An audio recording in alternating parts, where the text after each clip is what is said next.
Half-chewed pieces of fried chicken, potato salad, and corn on the cob covered the table in front of me. And since I had opted for dessert first, there were bits of apple pie that had come up with the rest of it. The smell of stomach bile was unmistakable to the tables nearby, and everyone at the family reunion turned to see what had caused the commotion. From then on, my cousins called me Chuck. You see, I was 12, and my grandma on my dad's side, who no one really liked anyway, had made her world-famous coleslaw. And me, being an idiot, thought it was that fruit salad in that sweet sauce with the crushed pineapple and the mandarin oranges. It was not that.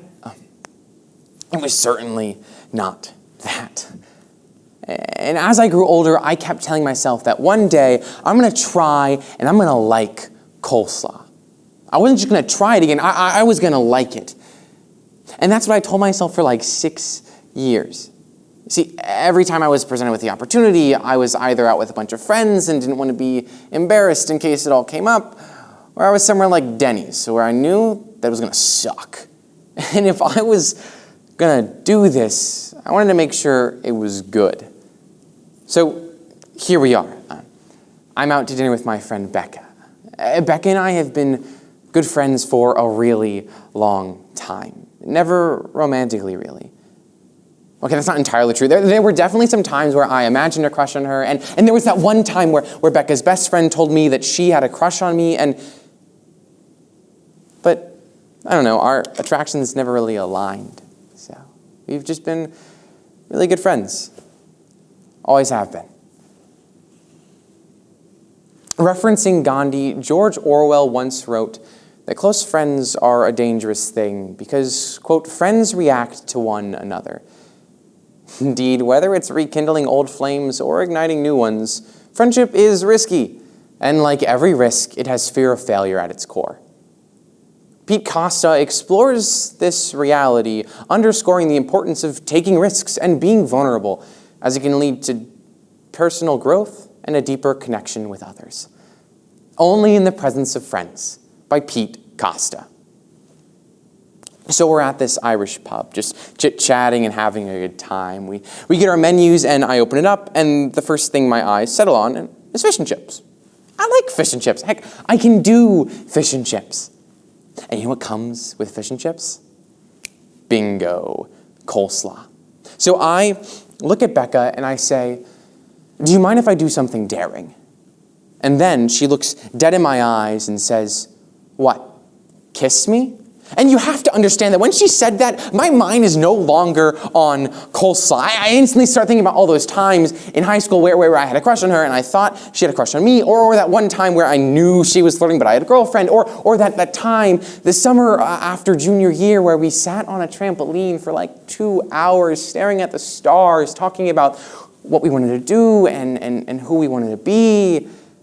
And I think I wanted to kiss her then, but now instead of anything witty or clever, I'm just thinking, who's going to lean in first? We're kidding, right? Surely, we're kidding. We weren't kidding. I hear the words come out of my mouth. I think I can do that. I think I can do that. Is that the best I have? I am an 18-year-old. I'm trying coleslaw. I'm taking risks, and the best I have is I think I can do that.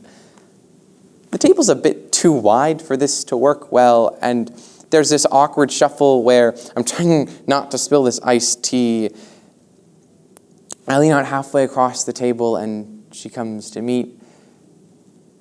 Our noses brush. Our lips touch.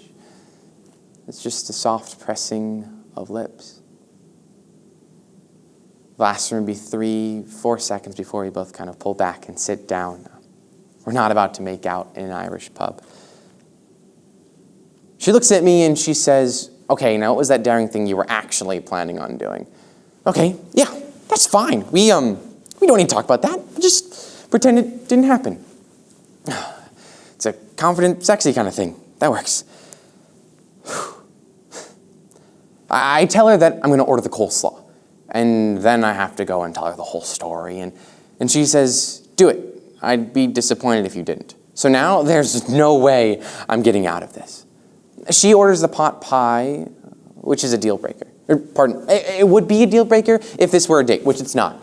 Putting them in a gooey gravy and a crust doesn't make the taste of overcooked chicken and boiled peas any better. The waiter brings us our food, and I take one look at that coleslaw, and it knows that it's going to take a lot more courage to take that first bite than it did to give that kiss. But I'm not going to talk myself out of it. I'm not going to think about last time. I grab my spoon, I dip it in this bowl of coleslaw, and I take a bite. I let my mouth experience the textures, the flavors, the crunch of the cabbage, the snap of the shredded carrots. I let that sweet sauce roll over my tongue, whatever it is that they put in that sweet sauce. I let it sit for a moment before I begin to crunch. Soft crunch, crunch. And then my face turns white as a sheet. Something on my face clearly tells Becca that this is not going well, and I become singularly focused on trying to get this abomination out of my mouth. And as I'm frantically searching for anything to spit this out into, Becca grabs a napkin in her hand, reaches across this table, puts it under my chin, and says, "Just spit it out." And so I do, right into her napkin in the hand, and then I grab my iced tea and just begin to chug. I start wolfing down my fries. I'm dipping my fingers in tartar sauce to get this taste out of my mouth. And as I'm over here panicking and causing a commotion, Becca's just laughing and saying things like, "This is not how I expected this evening to go, and you have made my night, and you're a riot." And then she says, "And this is why I love you."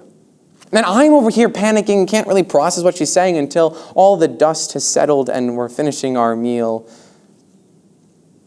I confess that I've resigned myself not to like coleslaw. It's a very somber moment for me.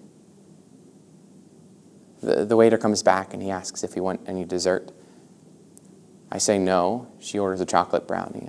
I get a refill on my iced tea. I've still got bits of carrot stuck between my gums. As I watch her eating this brownie, breaking apart bits of chocolate with those fingers that had just caught that coleslaw, slipping pieces of brownie in between the lips I had just kissed 20 minutes earlier, I decide I'm going to take a risk. I say, "Hey, Becca, do you want to get breakfast tomorrow?" She says, "Sure, but maybe no coleslaw this time."